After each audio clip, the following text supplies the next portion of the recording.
The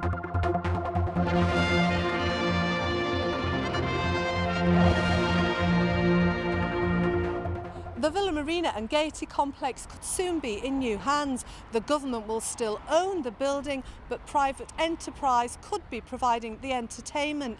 Angela Moffatt, you represent the workforce here. What's your concern? At the moment, I think our biggest concern is we have no idea of what's going to happen and how. You know, the process isn't particularly clear and the timescales.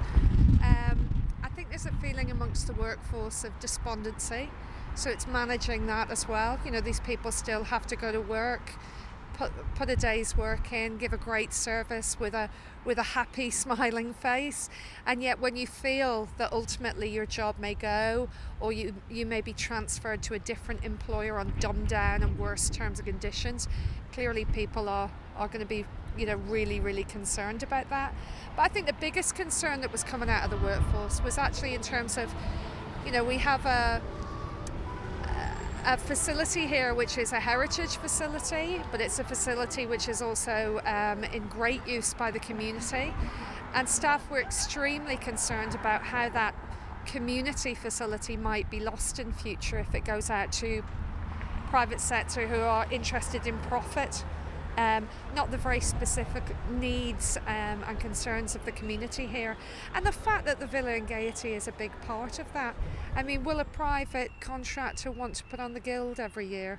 Will they want to offer a subsidised facility to, you know, community partners?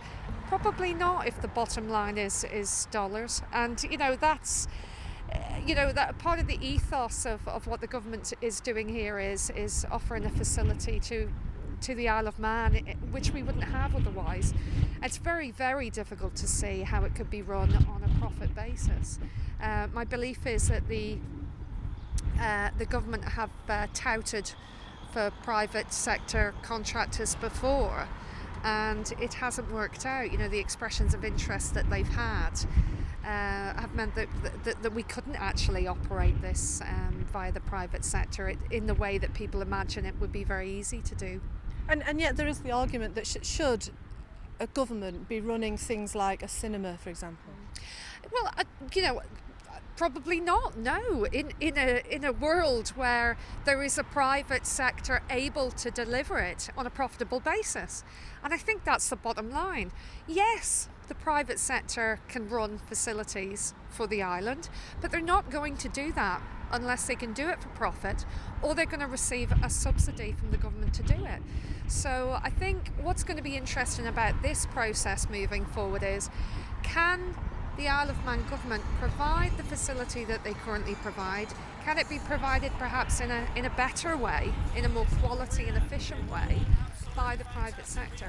If the answer is no, then the public sector, we either continue to run it or we lose the facility.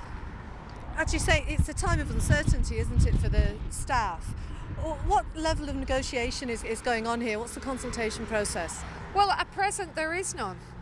You know, they are putting expressions of interest out there. I don't understand what that means. We don't understand the timescale, so we don't know.